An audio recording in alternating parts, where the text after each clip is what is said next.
Hello, hello, everyone. How are we doing?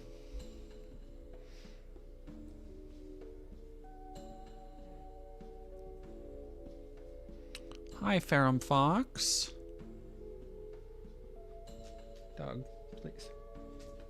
Lady, you're already trying to hijack my stream, dog? Seriously? Seriously, bro? Alright, I will give you a little bit of food. A little bit of food.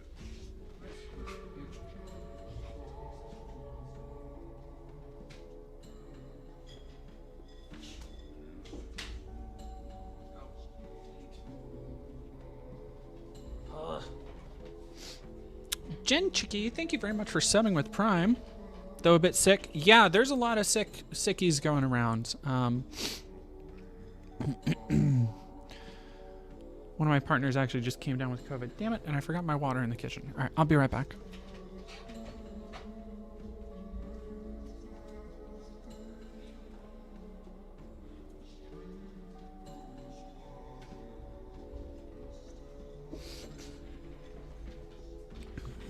Ugh.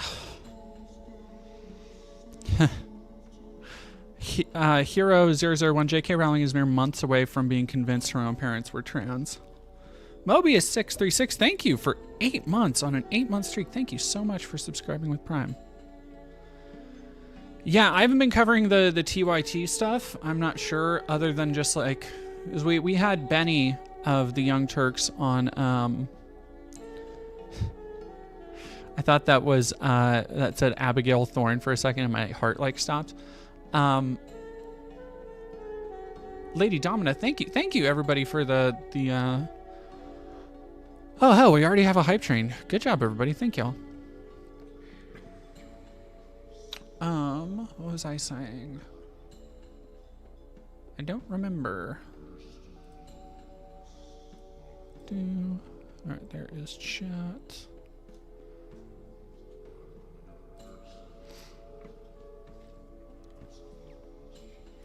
Also, is Keffel's just gone?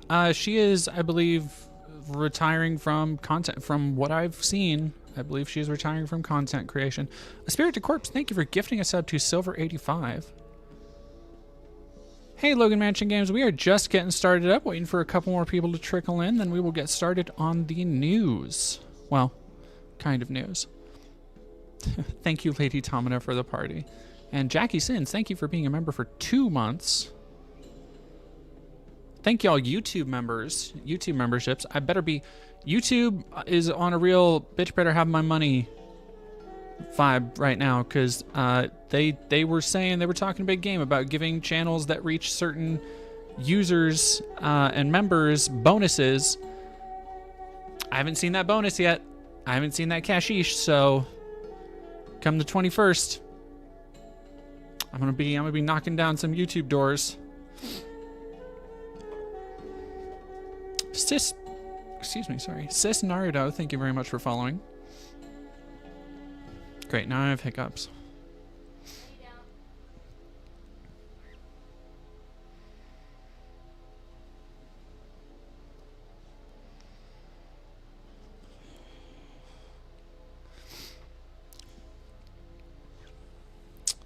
Winter Wombat, thank you for following.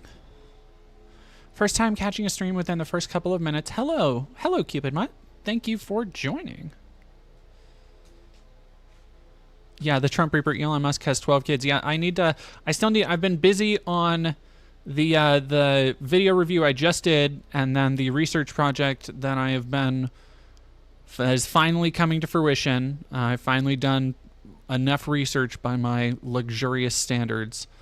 And so I've been busy with that.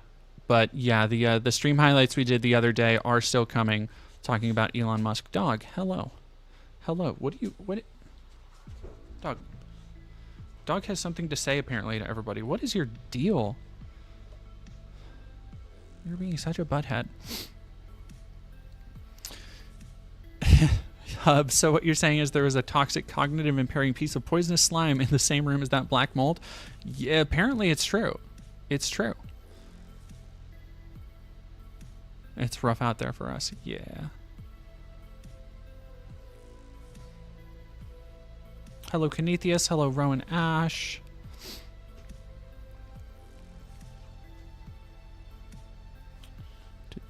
Hello, dog. Enzo the Librarian, thank you for 100 bits. Watching a DD stream while conquering my writer's block.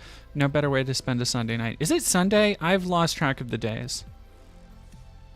So I've lost track of days, but in a good way, because I'm actually getting a shit ton of work done this week. I've been, what is my... You are fine, cat. My partner is over here with one of her dogs, and so it's just like a party right now. Because the cat is freaking out and my dog is freaking out positively, cat freaking out negatively. Man, this weekend has gone by quick. Oh no, Logan Mansion Games. My 3DS actually accidentally got destroyed. I'm sorry about that. I know that sucks. Spirit to Corpse, you probably noticed, but part of your most recent video was muted. I had to mute that because of copyright. I didn't want to like re-record because I had already like taken off all my makeup and everything when I was editing, and so my only choice was to just cut out the audio. And I probably should have just cut the... And what they do when they cut audio is they always cut like a second or two before and a second or two after, which sucks. It's so stupid. But yeah, that's what happened. Yeah, so if you're wondering why, and it's a shame too, because the song is terrible. It's terrible garbage. They use it 3 times throughout. I think people might have gotten the impression that the song was Amazing Grace. It wasn't in that movie. It was some like Christian radio, like I Love Jesus song. And it was like a parody, really. It was so bad. It was so wretched. Man. Did you hear that they are attacking the Taiwanese boxer now? Yes. Yeah, I have seen that. Yep.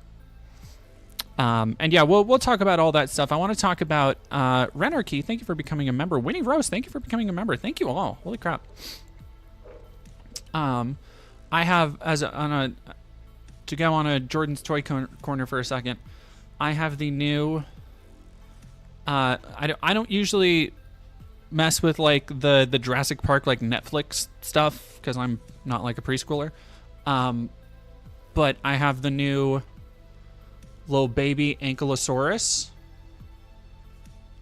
that I guess is from one of those. And the great thing about this little guy, in addition to realistic tail swinging action, if you got the... Wait. It's not really working because it has to be on a flat surface. Yeah, there it goes. The great thing about this little guy is that it also uses a kind of teal that Lego has barely used since like Rock Raiders at the end of the 90s. And I love this little guy. He's so friggin' cute. I will buy. Unfortunately, when it comes to like dinosaurs, I'm slightly more capitalism brained. So if they make like a little raptor and a little baby T-Rex, yeah, I'm unfortunately in the bag for that shit.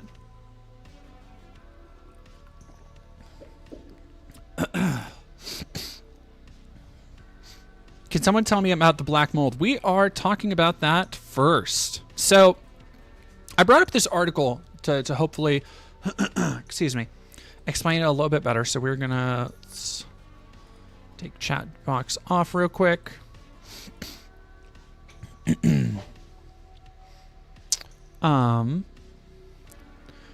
From intomore.com, this shocking new photo of J.K. Rowling has trans folks wondering something. This is from just a couple days ago, and I'm going to show that she has since taken the photo down and changed her photo after this criticism came out. But it's a little conspiracy brained, right? Like it is. People are taking this and extrapolating it into something that may or may not be true. I will say that. There's no definitive proof that what we're about to talk about is like actually what's going on. But I will say it would make a lot of sense if it was. I will say that. Ooh, Nathan, I'm honestly considering buying the $400 Lego Museum kit.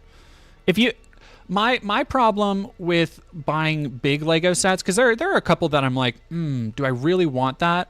And it's like, one, I'm trying to save up for other things. I have debt to pay. I have stuff to buy for like the job. I need to get a new chair, etc., etc. But two for me is shelf space. Like I don't have that much shelf space, if I'm being real. But so this is the photo she posted. And somebody said, sorry, but is that black mold growing up the walls of her house? Is that why she's the way she is? And if you'll look at it, that is straight up mold. Like if you've ever been in a house with mold, if you've ever been in a condemned house or anything like that, this is exactly what it looks like. This is not just dirty walls. You could tell by the way it's pocked that these are like spores. It's crazy. It's crazy.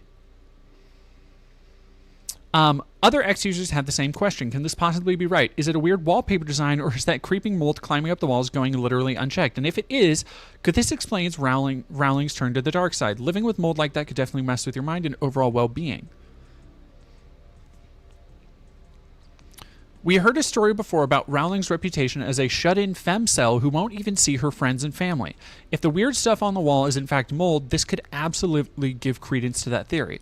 While it's amusing and completely baffling that someone with more money than God wouldn't simply pay for someone to help her out with cleaning and filtration, it's also genuinely worrisome.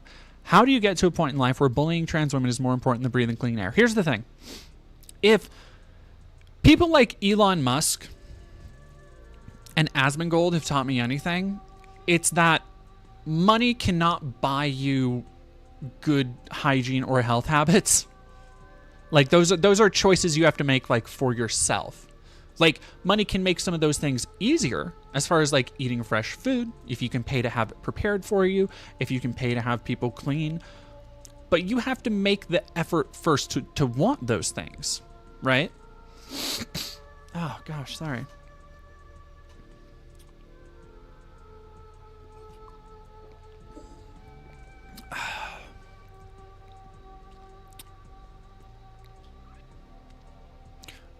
Yeah, I would say this is like definitely mold. It's literally her profile picture. So one thing I wanted to show, because that on its own is interesting, right? But then I found somebody did a comparison.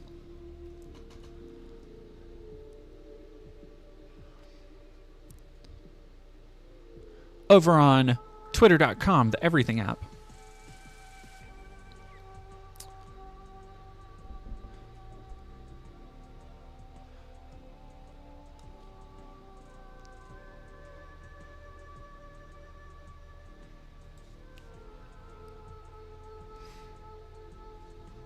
So this is another post from December 2022 where you can see this, and this very well could be water damage. It also still looks like mold.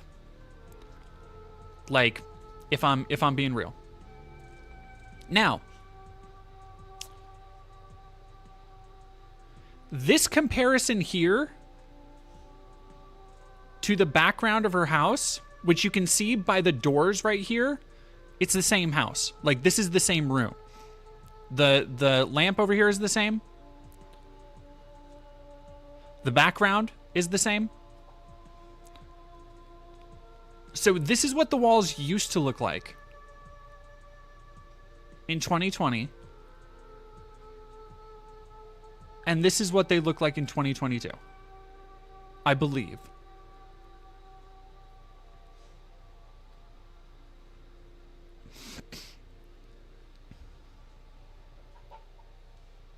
Like,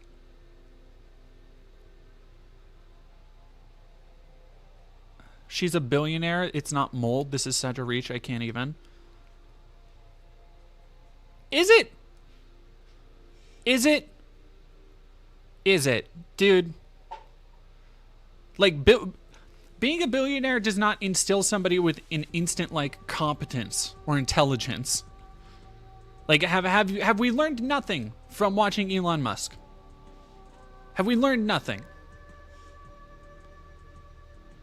Like, you cannot look at a billionaire and be like, yes, no, they can't do anything wrong. Why is she getting so close to the camera? Turf brain. Turf brain. Yeah, so, like, here's the thing. I'm not saying 100% for sure it's mold. It could be water damage. The camera could make it look that way. It sure does look like mold, though. It sure does look like it. I will say that. I will say that. I think that's just funny because also here's the other half of that. She changed her profile picture back. Wow, what did she change it to? Oh man. All right, let me see if it comes up.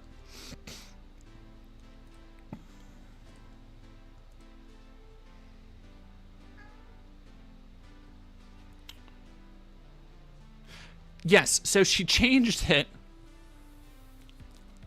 to this, which nobody can really identify what this object back here is. And I am not sure myself. It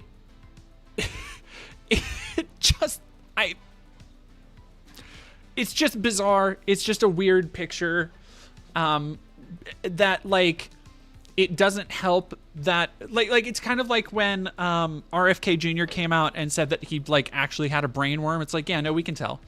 Like it's not that big of a deal, but it does just literally it has allowed everybody to make the same brain worm joke. Congratulations, everybody.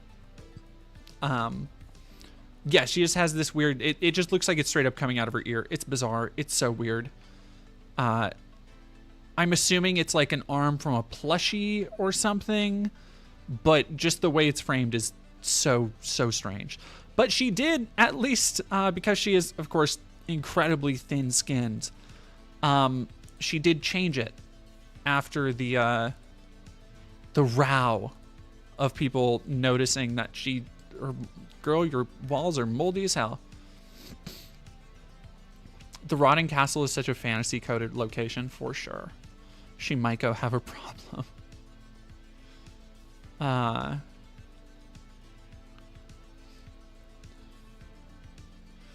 Yeah, Prince Bagel, that's fair. I'm not inclined to issue any amount of charitability towards Miss JoJo. No, she's just like, she's slowly becoming like she actually is and again, this is too good of a concept for Joanne Rowling, is like, she is now the main character in a early 1900s gothic horror story about a secluded billionaire whose house is evil and is slowly making her more evil too. Like, straight up. Yeah, her castle is a metaphor. Like, it's like real Oscar Wilde shit for her. And you know what? I love that. I love that for her. We love a little picture of Dorian Gray moment. We love a little, you get your comeuppance. We love a little, my life has become a Junji Ito story. The fall of the House of Rowling. You love to see it.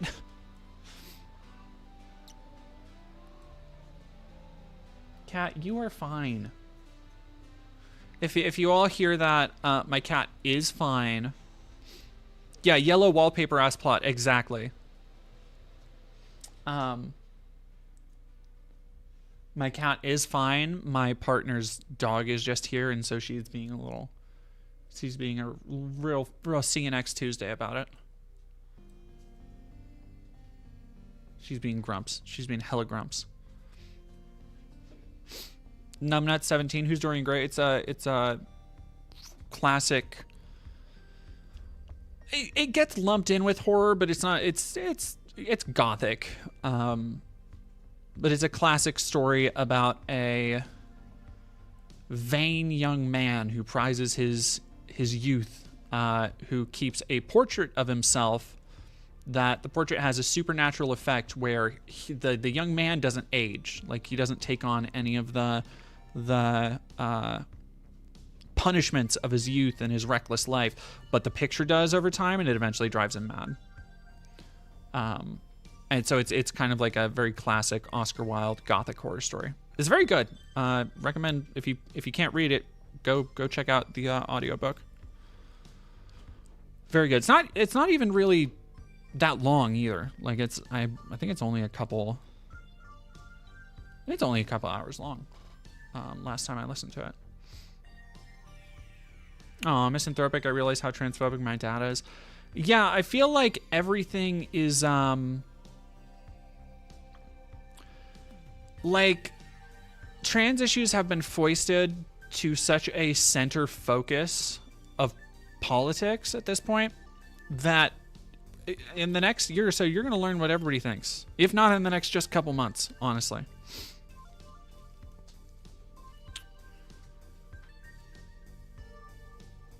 Yeah, Lady Domina, considering that JK pretty much stole every idea for all of the HP series from other sources, even down to the scar on Harry's face. Yeah, if y'all want a good video on that, go check out friend of the show, Kaylin Conrad. Kaylin, they did a amazing video, like really charting where JK stole all that shit from. Like it is truly galling how anybody, like when you see people being like, oh, Harry Potter was the first book to really do this, or the first, I still think of what is that one tweet where somebody says Harry Potter is the first book series to portray like class as something that mattered. Now I need to look it up so we can all laugh at it together.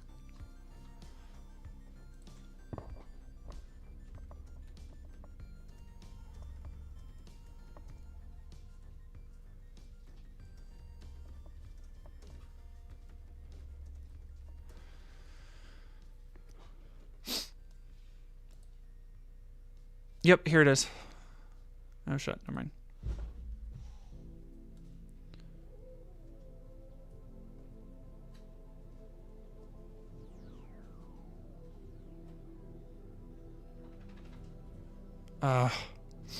Kermit Thorson. It was on Kaylin's channel. Numnut17. Do I know anything about the Mr. Beast controversy? I know about... We talked about... talked about Ava on the charity stream we did 2 weeks ago, and I have not followed anything else with Mr. Beast. Like, I'll be real with you, we talked about this I think last stream. Most YouTube drama, do not give a fuck, do not care, couldn't be fucked to care, honestly. Craig Bone, what was that YouTuber name you just said? Kaylin Conrad? Caelan, Conrad, Conrad. Tell them I sent you. They're wonderful. They're amazing. But jumping off of J.K. Rowling, and don't worry, we're coming back where everything bad seems to revolve in some way around Britain today. Just like the good old days, the 1400s. So you may have heard, if you've been on the internet, if you've been paying attention to the Olympics at all, that there is currently a controversy going on over an Algerian boxer, Amain Khelif, who is, I cannot stress this enough, a cis woman. Amain was born with cis genitalia. By all accounts, she is able to have children.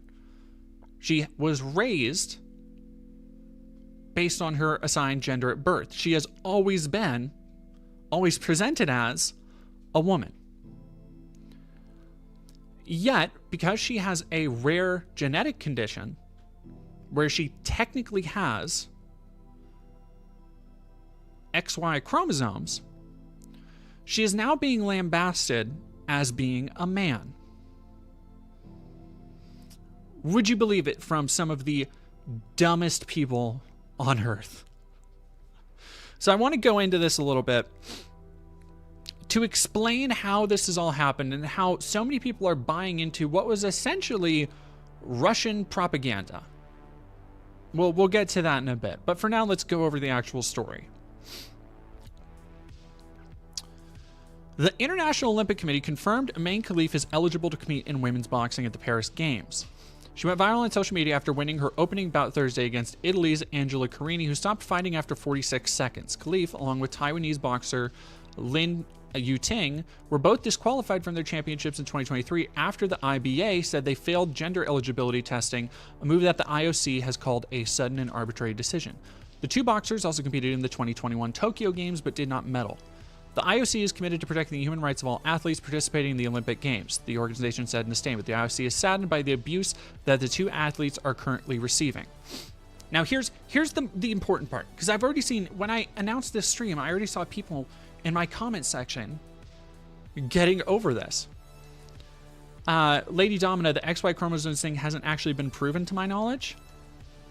I think it has been at least admitted to from her. We will see in here, but I am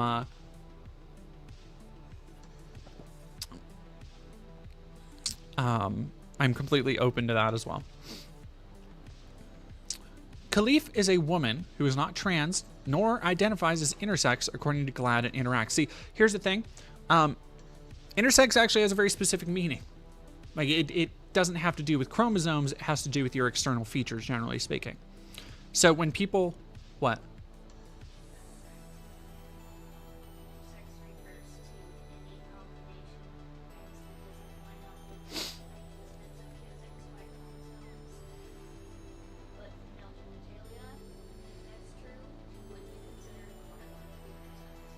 I mean, that would make like gynecomastia intersex. But that's not what people think of. I know. Okay, sorry, I'm having a conversation with my partner. So Khelif reportedly has differences of sexual development known as DSDs, the organization said in a fact sheet released Friday. Having DSD is not the same as being transgender. Differences in sex development is a set of rare conditions involving genes, hormones, and reproductive organs that can cause the sexual development of a person to be different than others. Sometimes this can lead to a person having XY chromosomes, but develop otherwise female. The IBA, long mired with scandal and controversy, oversaw Olympic boxing before being stripped of its right before the Tokyo Games and is no longer recognized in the International Federation of Boxing. In the face of backlash over Khelif's 2024 win, the IBA stood by its decision to disqualify the two boxers over two untrustworthy and independent tests, though they did not disclose what the tests were. The Washington Post reported IBA president claimed they were disqualified over finding XY chromosomes. The IOC said the gender and age for the athletes is based on their passports. The Paris Games are the first in history to reach gender parity. Trans inclusion has had no negative effect on gender parity at the Olympics, according to GLAAD and Interact. Also, IOC guidelines state athletes should not be excluded from competing due to alleged unfair advantage based on sex variations, according to GLAAD. Great, just spilled that all over myself.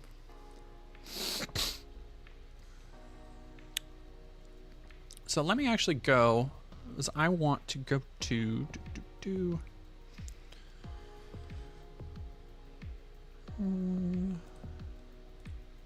talk about something with the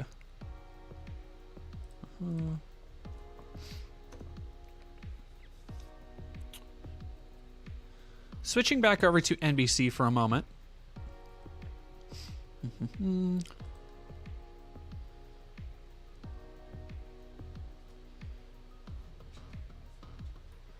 Something I wanted to bring up here.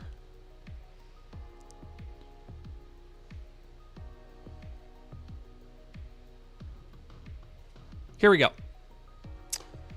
So, from NBC, at the boxing event last year, the athletes failed to meet gender eligibility tests at the Women's World Boxing Championships in New Delhi by the IBA. They were both disqualified after sporting officials said they failed an unspecified test because they allegedly had male chromosomes. The IBA, whose president is Umar Kremlev of Russia and is an associate of Vladimir Putin, claimed the fighters had failed unspecified eligibility tests. The decision came shortly after Khelif beat Russian boxer Azalea Amineva, who was previously undefeated. The IBA's legitimacy has been called into question, with USA Boxing terminating its relationship with that body last year, citing the, quote, ongoing failures of IBA leadership. So,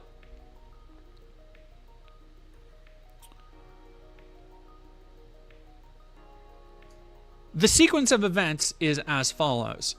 The IBA has been pretty much the number one propagandist pushing the idea that she's transgender.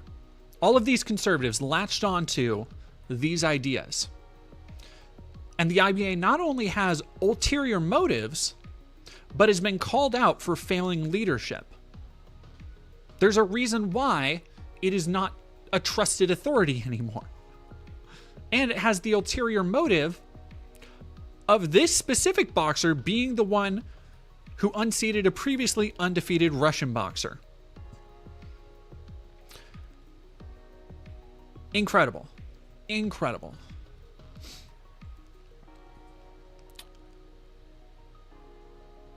Khelif, who made her Olympic debut at the Tokyo Games, said her disqualification was a conspiracy.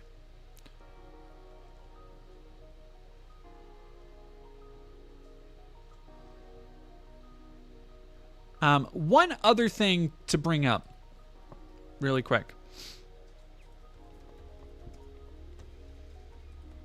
And that is Algeria, the company, Khelif boxes company. Algeria, the country Khelif fights for, has no protections for discriminated categories of LGBTQ people.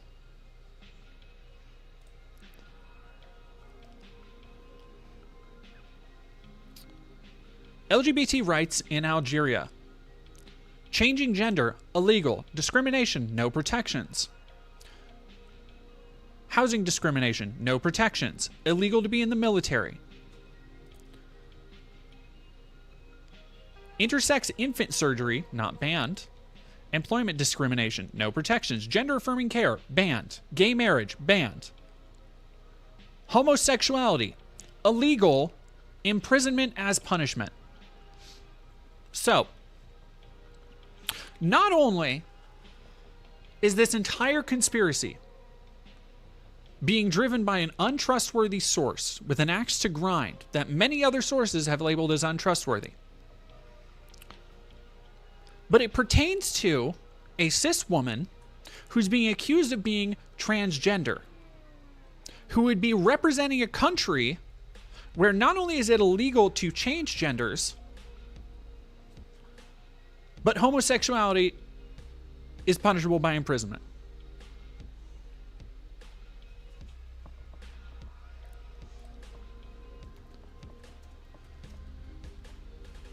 Let me look that up real quick. Oh, yeah. When the outrage to public decency has consisted of an act against nature with an individual of the same sex, the penalty is imprisonment of between 6 months and 3 years. Holy shit. 2008.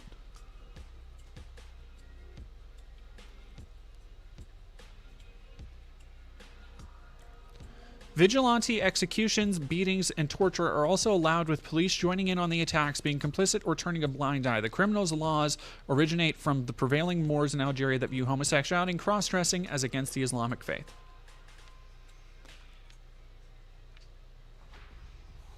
The law does not recognize or respect the civil rights of LGBT persons. There are no gay-friendly establishments, and no political organization is allowed to campaign for LGBT rights. Jesus. So,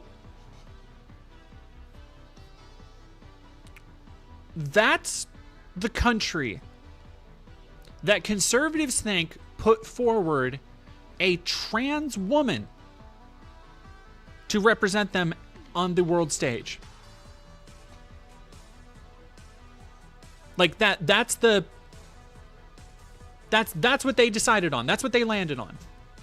Doggo. Dog. You're being such a butt. Yes, you are. I love you. Yes, I do. I love you too. I love you too. Oh, she wants to come up and say hi. Hello. Hello. Hello. Why? Why are you doing this? Huh? Do I need to put you in kitchen? I'm talking about stuff, honey. Yeah.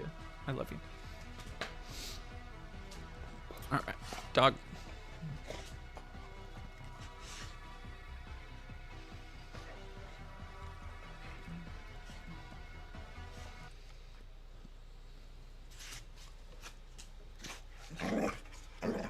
Why? Why? Why?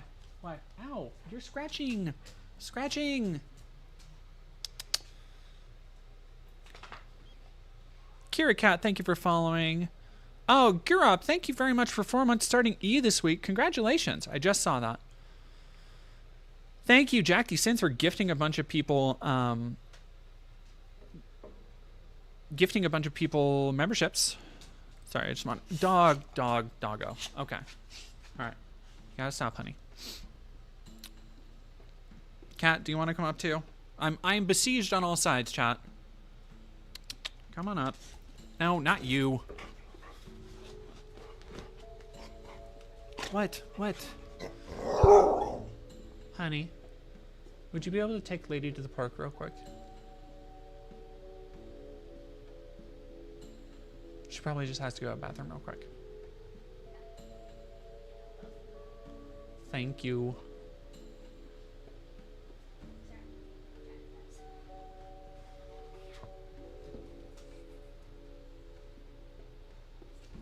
Ah, dog, attacking. Attacking. All right, yes. Abby's going to take you to the park. Abby's going to take you to the park. I've never seen the cat. Come on. Come on. Come on. Come here. Meow. Come on. Up here. Come on. Come on. I just want to grab her by the scruff, but I won't. Maybe my hand smells like pepperoni. I don't think so. Is it the grumpy kitty? Yes, she's not actually grumpy, she just always looks grumpy.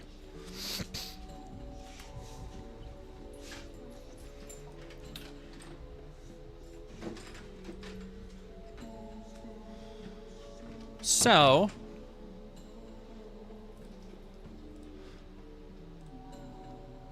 one of the first ones I saw complain about this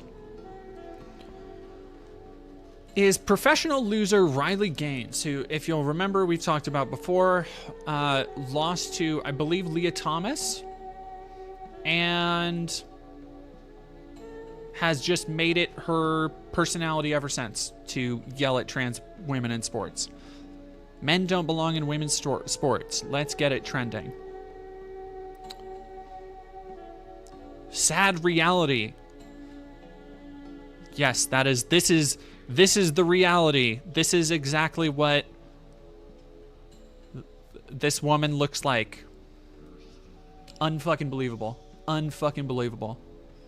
Like, oh. We do actually have a special guest, chat.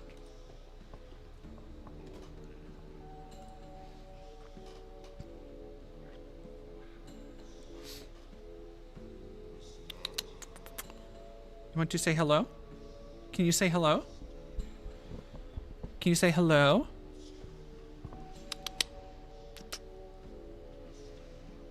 Come on. Yeah. Wait. Woot.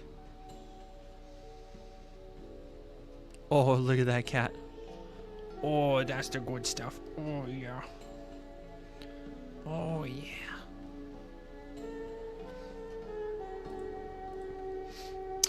So here was, going back to our favorite mold-brained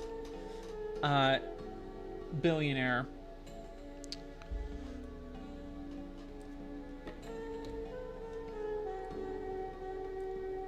Jowling, cowling, rowling. Could any picture sum up our new men's rights movement better? The smirk of a male who knows he's protected by a misogynist sporting establishment, enjoying the distress of a woman he's just punched in the head and whose life's ambition he just shattered.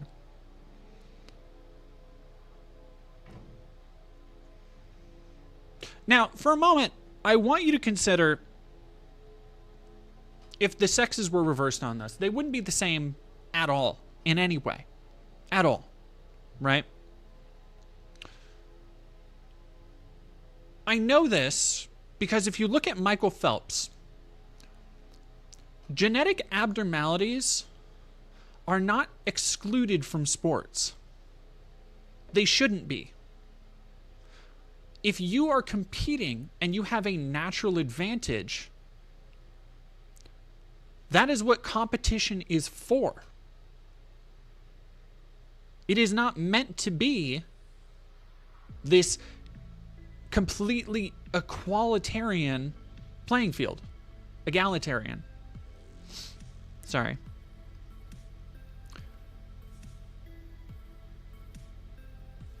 The idea that you just, if somebody has a natural advantage, if somebody has more testosterone, which is something that plenty of other athletes have had, mostly female ones, have had issues with. It's ridiculous. Like, they don't do the same thing for male athletes. And obviously, there are plenty of cis women who have higher rates of testosterone, different bone density, different chromosomal structure. People who are still born women have gone through their entire lives as women. By every definition TERFs want to have, every gender critical person, when they say, oh, you're not a woman, you'll never be able to have a period or have a child, when they're talking to trans women. This woman has that, has always had that, has lived life as a woman, and now she is facing legitimately misogynistic discrimination. And the gender criticals are fucking gone. Irish DC 95, just making sure, are we all aware that Angela Carini never actually accused her of being trans? Yes, this was not on Angela Carini, I do want to say. That came out, like, the onus for all of this is firmly on the assholes who came out to turn this into a trans issue, an anti-trans issue. Won't surprise you to know that includes professional dipshit Logan Paul.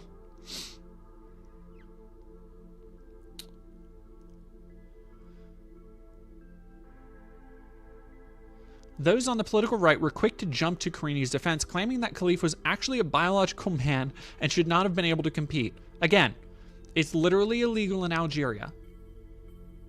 Cross-dressing is literally illegal in Algeria. Being transgender, being publicly homosexual. Yet they think Algeria is going to put forward a trans woman.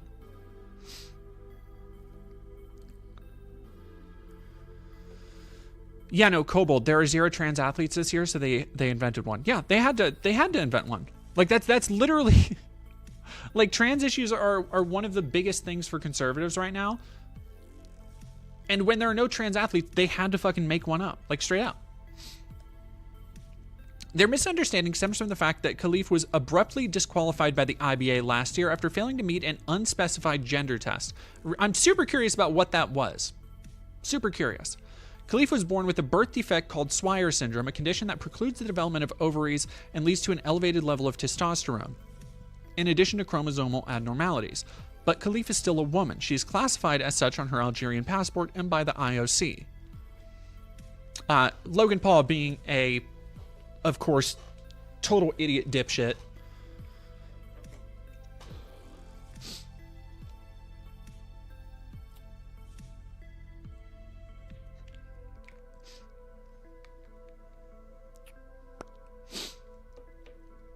WWE star Logan Paul was quick to throw his hat in the ring and share his thoughts on the matter.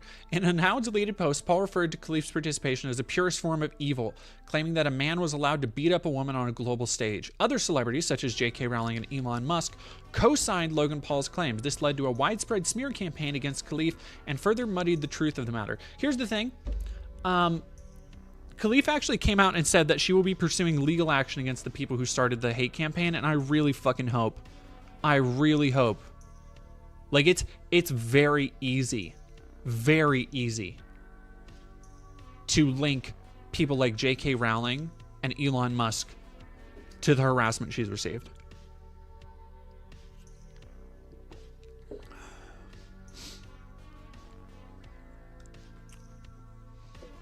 Jackie said, thank you for $5. Love the Haunted Mansion shirt. It's one of my last, like, kind of summery crop tops, so I need to,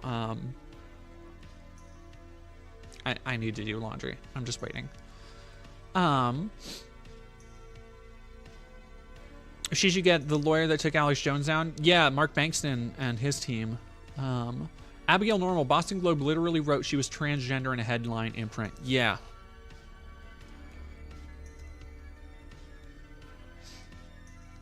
I meant to bring that up. Thank you for reminding me. Boston Globe offers lengthy contraction of factually inaccurate Amain Khelif headline amid Olympic gender controversy. Transgender boxer advances, it read.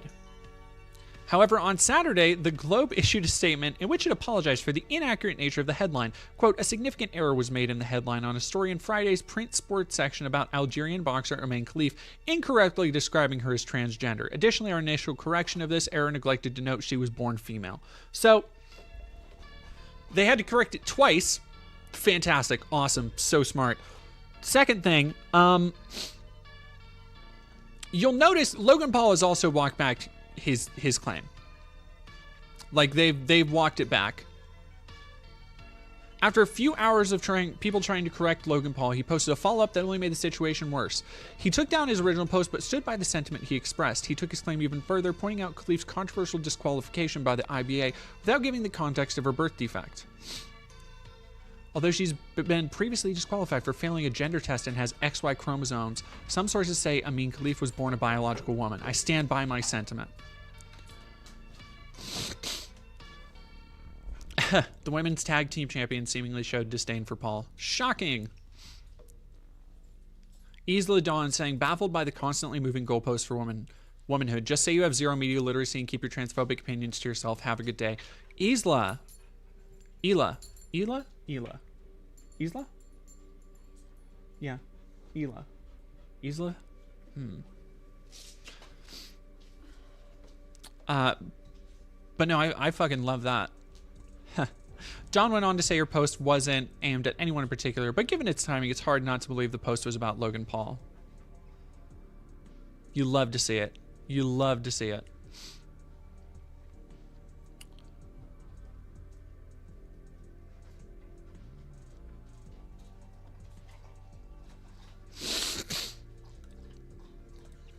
And of course, there are some...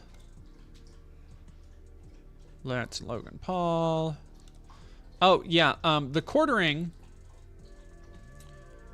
dipshit extraordinaire. So, the thing is, as soon as this smear campaign started, it was essentially rendered, or what should have been rendered, null and void, completely dead on arrival, by people who actually did the research, who actually knew about the chromosomes, who actually talked about the IBA and why it wasn't a trustworthy source for this. That has not stopped people like the quartering, people who have a vested interest in spreading as much controversy and conspiracy and bullshit in a tiny amount of time as possible from capitalizing on this moment, including from the quartering particularly. Look, I'll be real with y'all. Jeremy has never been what I would call smart in any considerable shade.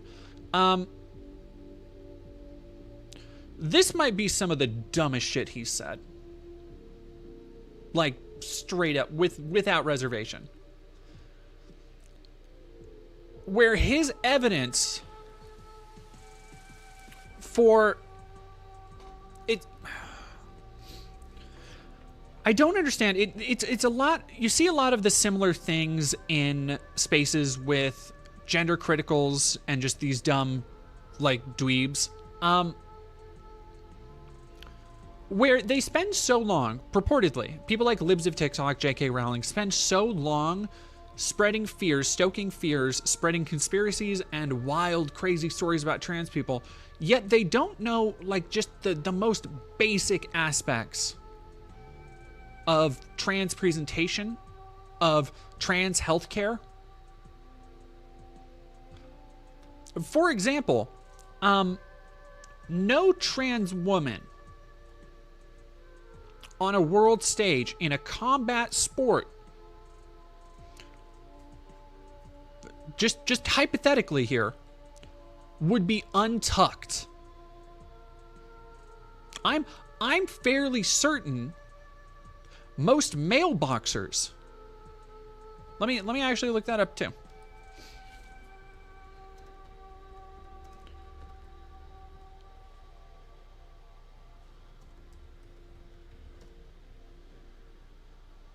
That's just going to bring up, yeah.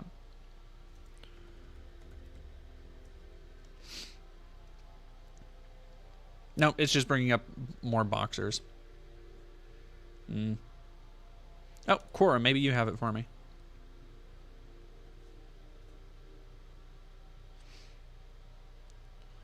MMA fighters typically, yeah, that's what I was going to say. MMA fighters typically wear compression shorts or short liners underneath their fight shorts. Compression shorts provide support and help reduce the risk of injury during the intense grappling and striking maneuvers. Tight fit of compression shorts helps keep the fighter's muscles and genitals secure and protected during the fight. So that is what I would assume, and it turns out my assumption was correct, that male boxers would wear. And somebody, Andromeda31 in the chat, saying, my partner is a boxer, he has to wear a guard. Makes total sense. You got people swinging who, like, put all of their work into swinging. You would have a cup. You would have a shell, right? Now, you may notice that's not really either of these folks. Like, I feel like that's something you'd be able to kind of tell. But even if you couldn't tell, it wouldn't just be hanging here, Jeremy. Like, he's so dumb. It's a wrinkle because, as you can see, her leg is slightly lifted forward, so the fabric is wrinkled. It takes 2 seconds of brain power.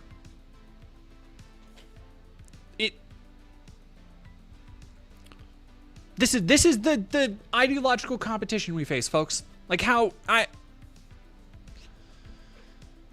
just deeply unserious people.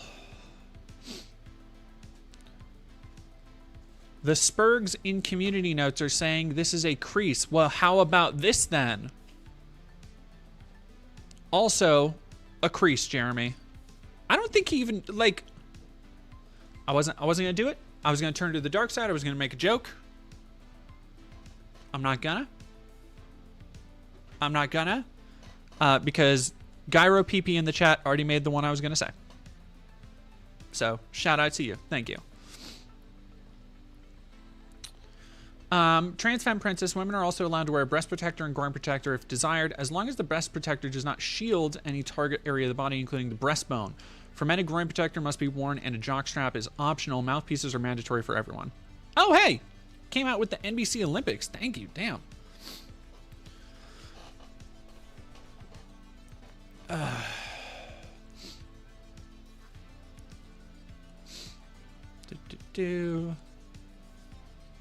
There's a subreddit about the quartering being a nut job. Yeah, it's not.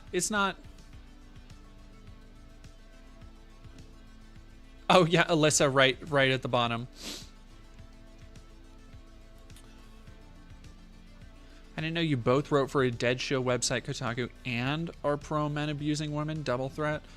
Like, everybody. So here's the true mind-boggling aspect of this.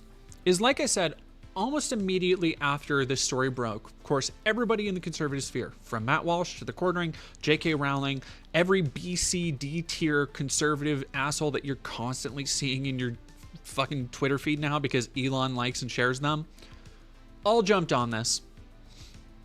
Mind you, all these people who did not do a fucking just a smidgen of research, like we've already talked about, Algeria being a very anti-LGBT country, did not look into it even the slightest bit. But so many people immediately overwhelmed them with facts disproving them, verifiable facts disproving the narrative they were pushing. And instead of hardly any of them issuing retractions like the Boston Globe did, because it's supposed to be a news organization, like Logan Paul did, kind of barely, even though he doubled down on the transphobia, they've mostly done what the Quartering did here. Some of them have stopped posting about it.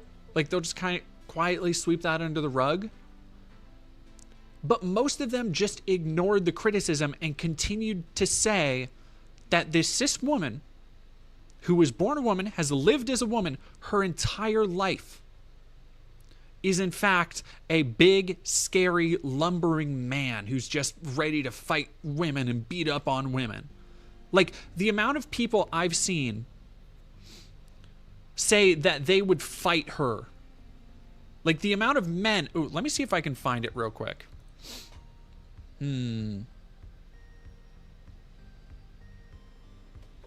Yeah, let me see. Give me a second. We're going to go on a little... Femboy of Chaos, thank you for 100 biddies. Gonna go on a little journey. Walk with me here.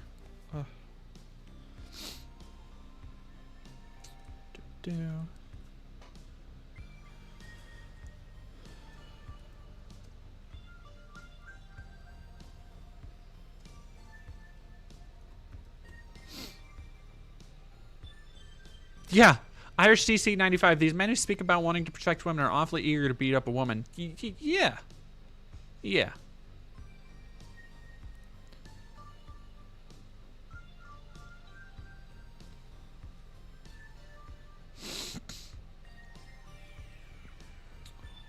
Here we go. Listen to this. This is what Alex Jones had to say. And Alex Jones, for anybody who's listening to his stuff, Alex Jones is a unhinged weirdo. The thing you learn from listening to a lot of Knowledge Fight is that Alex Jones has incredibly violent fantasies that he is so eager to live out. And he'll say, well, I'm not a violent person, and we don't want violence, of course. But at his core, he is an incredibly violent, hateful person. Alex is still lying. I mean, Alex Jones is still breathing, so yeah. Thought he was sued to oblivion. You know, oddly enough, doesn't stop a bullshitter. Yeah. Red Onion 777. I'll never forget Alex Jones eagerly talking about how he'll eat his neighbors. Yeah. So listening to this, I do want to give a brief content warning, because this is like violently misogynistic.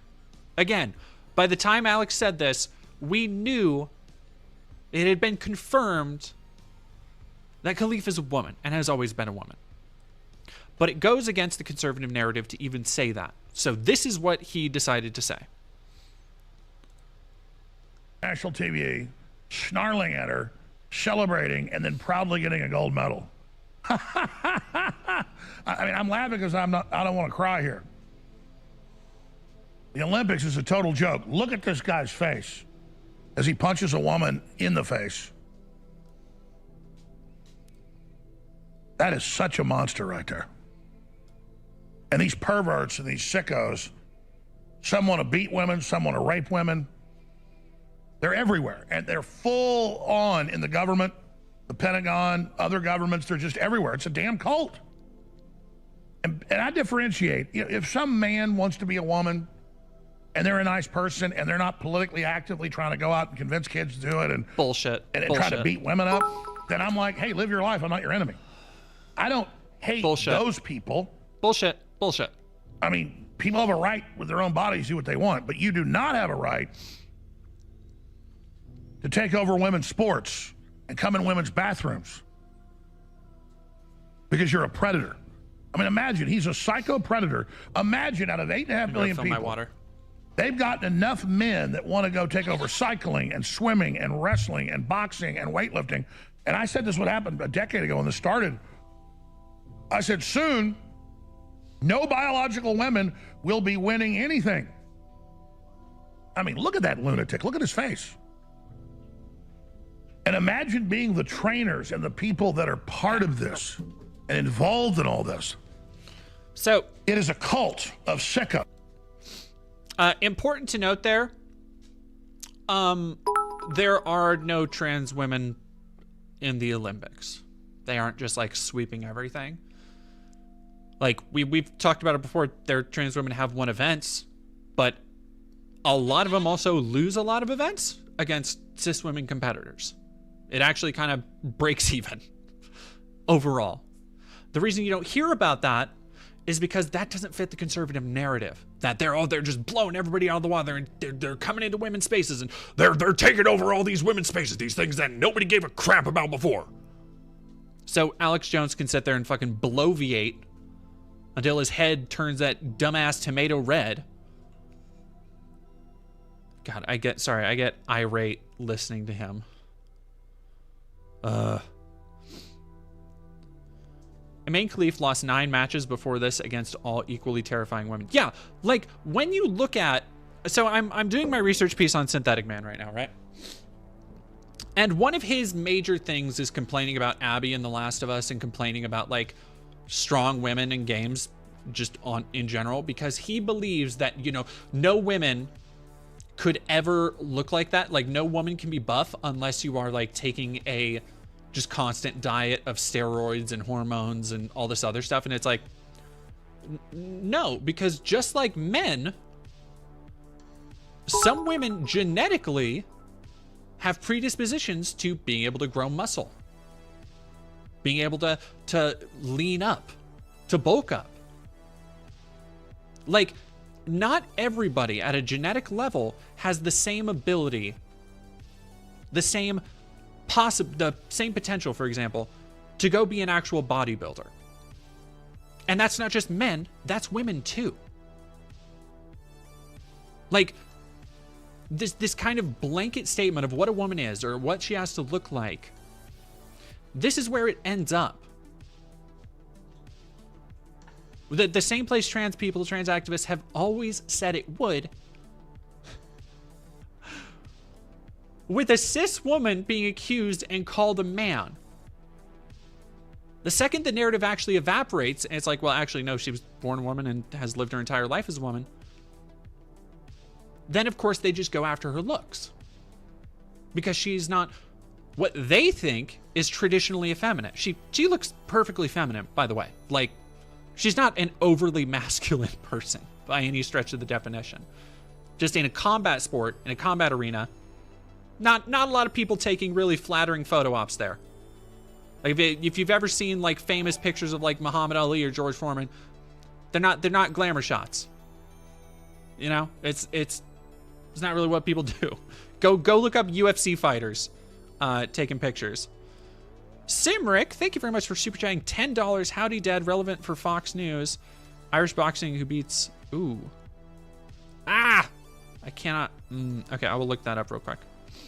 All right, but let's keep listening to Alex, because there's a point that he goes on here that I do want to hear. While other networks lie to you about what's happening now, InfoWars tells you the truth about what's happening next. Visit Infowars.com/show and share the link today. But let's shift gears now to the culture war. And let's talk about what's happening there, because if the social engineers can get us to believe 2 + 2 = 7, like 1984, or that two men can have a baby, or that in boxing and the Olympics that a biological male can literally beat the living hell out of a woman, and that the woman is a sore sport because she quit after 49 seconds of having her head beat in, we will put up with anything. But it's an anti-woman, anti-child, anti-God, anti-family, anti-human pedo cult that Black Rock, through its ESG, is funding worldwide. So you wonder why everything from Tractor Supply to Disney, to Harley-Davidson to Anheuser-Busch promotes this stuff. It's because Black... Now, really quick, just because he brought up Black Rock, and I've been doing research on Black Rock all fucking day to disprove a conspiracy in the Synthetic Man video. So this is like an activation phrase for me about now. Nobody who says Black Rock controls shit has an idea of what Black Rock actually fucking does. They're an investment firm that manages portfolios. They have a shit ton of money because it's not their money. People pay them to invest their money into other stocks that are going to make profits. When BlackRock a couple years ago took on a couple of ESG initiatives, it was to help people diversify their portfolios. Because at the time, BlackRock was looking at market trends going towards diversity, ESG, in the wake of the Black Lives Matter movement. And they said to themselves, people will probably want to invest more if we say, hey, this is going to a good cause. So they started taking on those initiatives. Now, that's not to say BlackRock doesn't have interests in large companies. But the other thing people will tell you is that BlackRock has controlling interests, or BlackRock owns Microsoft and Apple. They also do not. They have percentages of shares. They have like 8% of shares in Microsoft. And you might say, holy shit, that sounds like a lot for one company. It is. However, again, BlackRock doesn't technically really own those. It manages those shares for its investors. It is an investment company. That is what it does. However, because of that, because they have such large shares, roughly, right? Like for individual companies to have 8%, 9% of a massive company's shares, that does give them kind of an outsized influence when it comes to voting on things and measures. So they might vote in favor of measures like DEI or something at those companies. But the idea that this one evil cabal is pushing DEI and pushing fucking transgenderism is completely, like, it's so ridiculous. And the only people who like believe it or share that conspiracy are people who just like literally can't process the reality of what's really happening, or won't even take a second to do research. BlackRock is also, here's the other thing, they're a publicly traded company. Legally, they have to constantly disclose all of their SEC filings. You can go right now, you can look up BlackRock SEC filings and find all of their fucking paperwork online publicly right now. That's the big puppet master. Ooh. Like, are you fucking that's the worst master plan in the world. They're giving you the schematics. Are you kidding? Get me the fuck out of here. Dumbasses.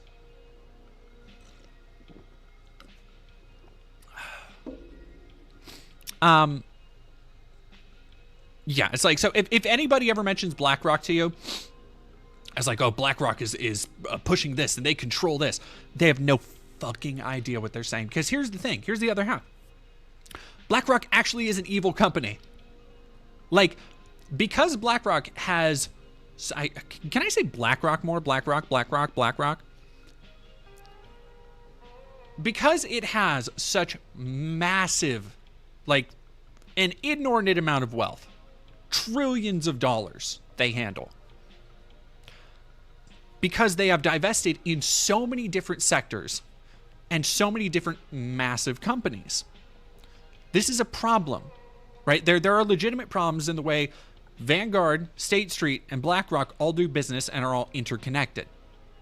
There are legitimate problems in the way BlackRock Solutions, which is a kind of subsidiary of BlackRock that contracts to the government how to like help banks and shit, which BlackRock is under, financial institutions. Like there are tons of conflicts of interest, especially when it comes to like military industrial complex shit, because guess what? They make a lot of fucking money off of companies like Northrop Grumman, right? However, literally every problem with BlackRock isn't because of societal control. It's not because of George Soros or a cabal of global elites. Say it with me now. It's because it's a company that has been allowed to grow so massively large that now it can't be stopped. It is the end point of capitalism, right? Like, it is not unchecked, unfettered capital. It is the natural evolution of capital. Like, what is happening with BlackRock now is the natural evolution of the too big to fail mindset in the wake of the 07-08 economic bubble, right? And in fact, BlackRock was instrumental in trying to fix that bubble with their, it's not quite investment solely technology, but they have a program called Aladdin, which was made like in the late 80s, and it kind of helps with financial regulation and management. And it became huge during that time. Like, everybody used it. Yeah, Wolfie, isn't that what Alex Jones keeps sucking on all day? Yeah. Like, yeah, QETP, BlackRock manages a lot of 401ks. That's primarily what they do. Like, that's primarily what they do. And yeah, it should, like, BlackRock should be fucking broken up. Like, straight up. Corrupted Scarecrow, was BlackRock that company that bought up so many houses, outbidding many people and then renting them out at insane prices? Nope, you're correct. Yeah, that's another thing they've done. But, like, again, people try to... I've seen conspiracies, because I was also looking up the link between BlackRock and Sweet Baby. Sweet Baby Inc., of course, the hate child for terminally online, like the Gamergate 2 nerds. Because for months and months, I've been hearing that BlackRock actually funds Sweet Baby Inc. Because of the DEI thing, like Alex Jones is saying here. They basically combine those two conspiracy theories. There's literally no proof of that. Like, none whatsoever. At all. Sweet Baby Inc. also doesn't need, like, funding. They work on a contractual basis. They're a consultancy firm. So they work a job, they get paid for the job, they work the next job, they get paid for that job. It's not like a game developer where they are working on something for 4 years and they need something to keep the lights on. Like a publisher will help fund them, like with game development. No, they will hop on for a month or two, get paid while they're doing it, and probably get a bonus at the end. They're also not, they're like, Sweet Baby Inc. is a company of 16 people and is also not publicly traded. It doesn't have a parent company. There is nothing for BlackRock to invest into. Yet that hasn't stopped a legion of the dumbest people on the internet constantly saying BlackRock and Sweet Baby Inc. are behind like social engineering. Oh, it's fucking nuts. It drives me crazy. Yeah, no, Gamergate 2, Mockingbird has like definitely died out. Like, I think it is. No, there are people like Grums is desperately hanging on to his last shred of relevance, but yeah, like Gamergate 2 is dead in the water. It's basically it's gone back to being the same like shit with the quartering and everybody else. Like it's just the same. It's just people getting mad. What? Come here. Come here. You're meowing so loud. Come here. Kitty.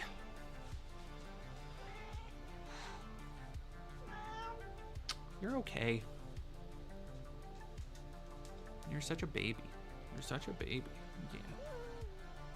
Yeah. I love you. What?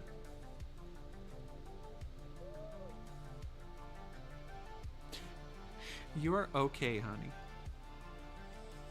Yeah. Are you anxious because Lil's here? Yes. Oh, yeah. Oh, yeah. That's the good stuff. That's the good stuff. You're fine. Here, just sit on my lap. Yep. Sit on my lap, baby. There you go. What is the cat's opinion on Alex Jones? Negative. Very negative. Highly negative. All right, but I want to get to... So that's the thing about Black Rock. So next time somebody says... Because here, the thing with Black Rock is, if you couldn't tell, there's a lot of fucking tangents to go down. Like, it is, as a major financial institution, it is almost by design meant to be inscrutable and hard to understand. Like, a lot of financial bullshit. Not just because it actually is pretty complicated when things like technology, commerce, the military-industrial complex, telecommunications, all that shit intersect with investments and all this other dumb bullshit. Actually is legitimately complicated, but also because it helps to obfuscate for the regular people how fucked up the system really is, right? Like, the less you are able to understand it, the more people just kind of shrug and go, yeah, I guess. The problem is that because nobody knows about these investment things, these things that honestly don't take a whole lot of effort to figure out, so many people are susceptible to ideas about Black Rock and Sweet Baby Inc. and Vanguard and ESG and societal control and all this dumb other bullshit.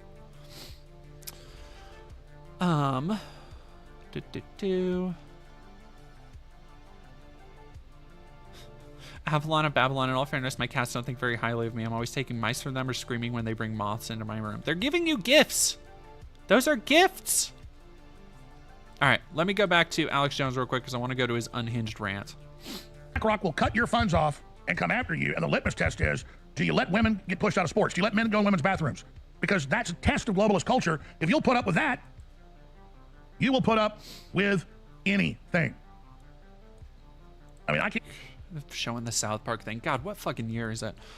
Yuri Q, thank you so much for tipping $3. I just wanted to let you know I enjoy your content. I found you from the undercover videos. Had me on the edge of my seat. Thank you. Thank you very much. Make sure I didn't miss anything. Oh, yeah. Irish DC, thank you for 100 bits. The Olympics literally allowed someone who raped a 12-year-old girl to compete, and he's talking about made-up cases. Yeah. That, like, none of those people, strangely, none of the same people talking about, like, oh, this man just wants to beat up a woman. None of them seem to actually care about that. I can't believe when she quit after 49 seconds and said in Italian, it's not fair. That she even got up there to be the loser while they raised the man's arm up above her.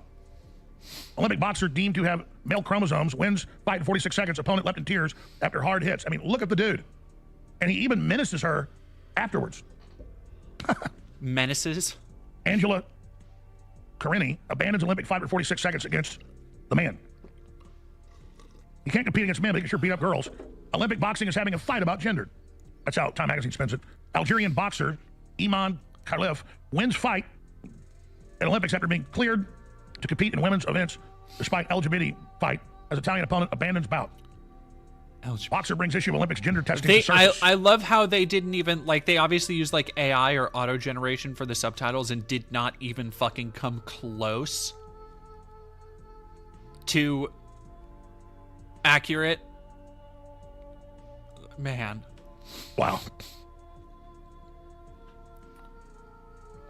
Disgusting. Women need to boycott all this. We all need to boycott this. We need to know anything else about the Olympics. It's this right here. They even got him adjusting his junk. That's not... In order. God. That's dude. It looks like a mean dude. All snarling. That is not... Sorry. Adjusting the hem of your shorts is not at all the same as adjusting your junk, dude. Like, what? Like, I really don't understand it when people say something, but then they're actually showing something that disproves them. It's like the Blair White video all over again. It's like, are you... do you think people are just blind and stupid? I mean, I guess they are, because I had a lot of people on that Blair White video saying, like, oh, they don't show any of the stuff you say. And I'm like, dog, I literally show Blair White showing the stuff. Like, what?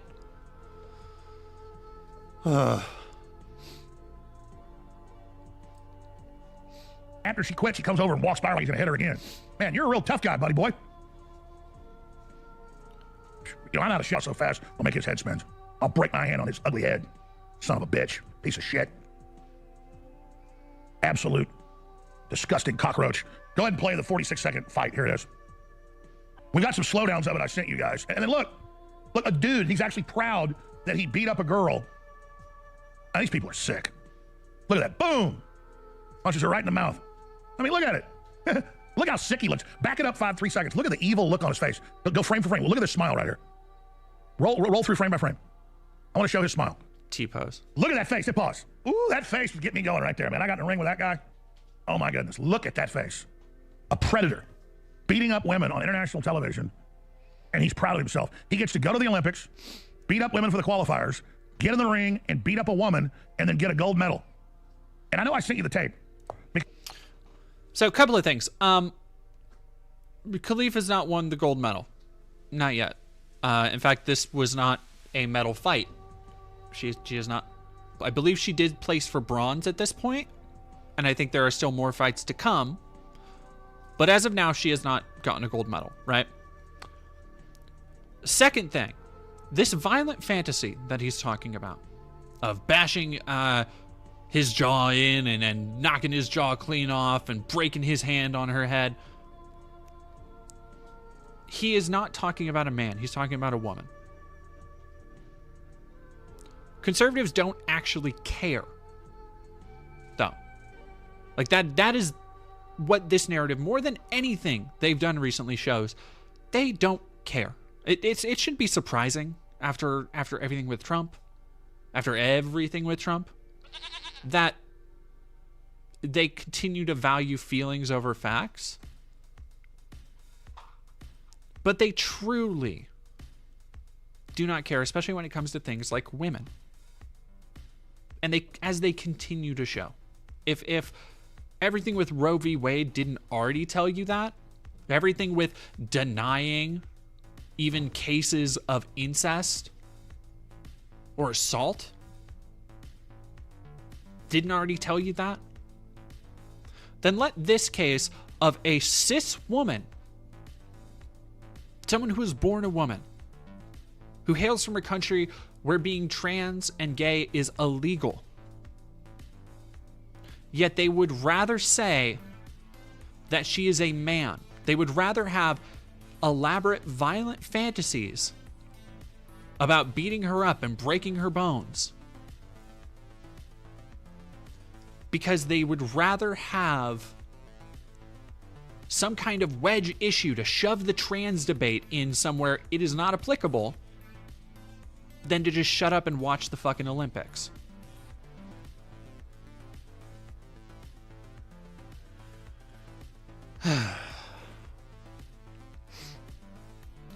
Yeah, Tommy Robinson. Everything going on in the UK right now is the other thing we'll talk about. How do they contend with the fact that Algeria imprisons gay people and don't allow trans people?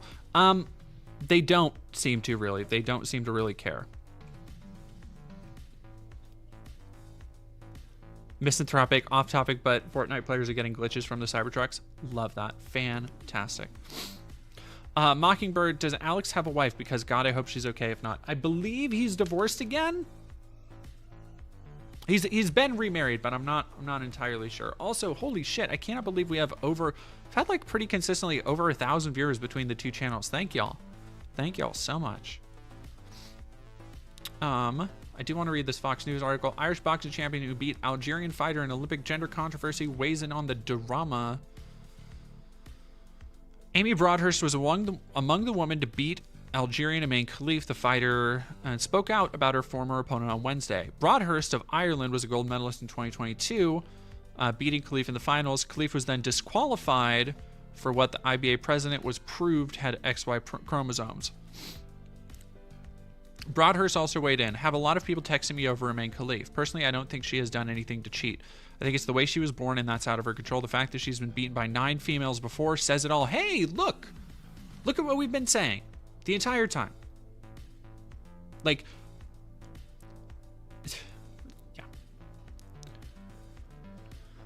yeah.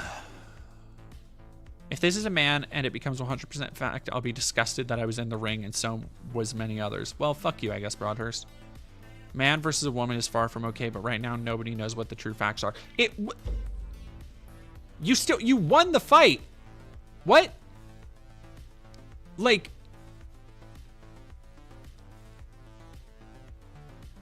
if it was a man, Christ.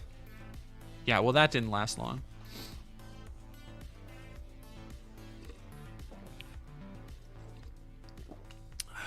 Not based, I guess. Yeah.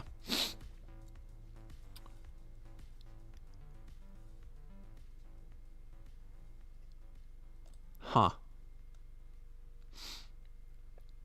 Well, let's go over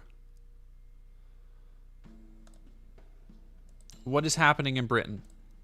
Hey, look, chat. I don't want to. I know we like to have goofy fun times here all the time, right? So I don't want to take the mood down too much. But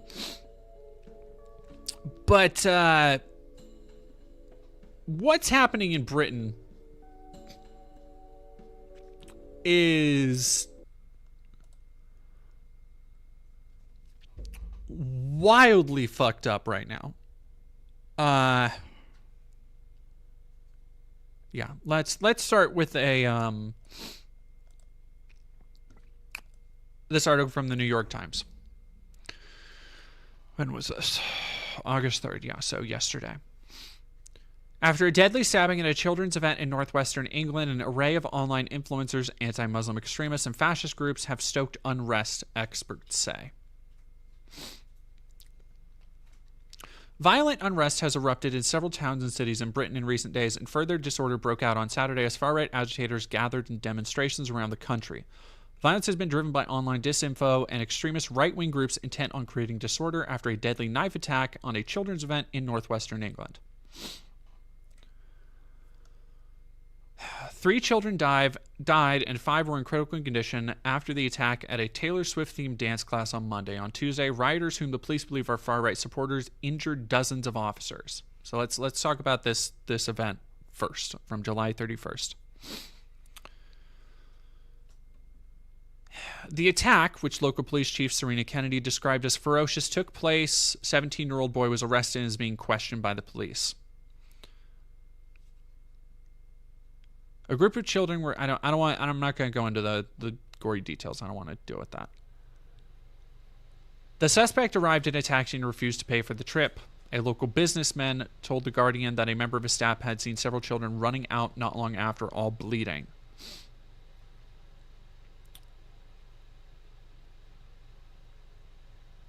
Don't need to go to that.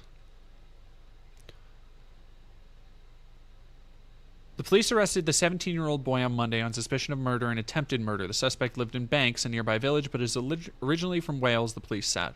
The suspect remains in custody and is being questioned on Tuesday. Police said they were still investigating the motive.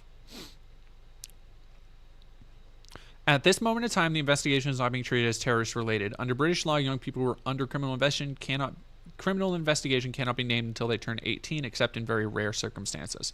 So here's where it gets out of hand. And it's actually kind of a good reflection of what we were just talking about, the Olympics, where and Black Rock, where nobody knows on the conservative side what the fuck is going on, but they make up their mind anyway.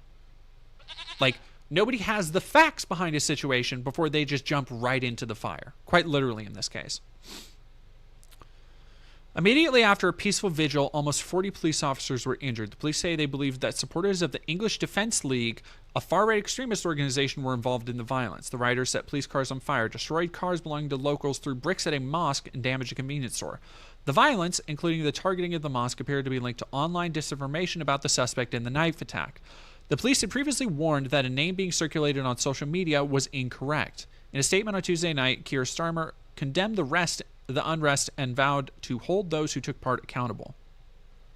Now, let's go back to the other account.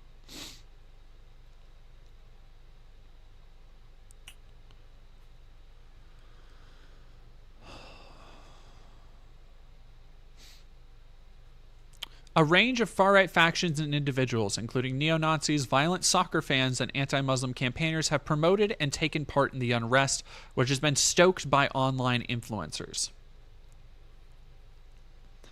Keir Starmer has vowed to deploy additional police officers. This is not a protest that has gotten out of hand. That is a group of individuals who are absolutely bent on riots.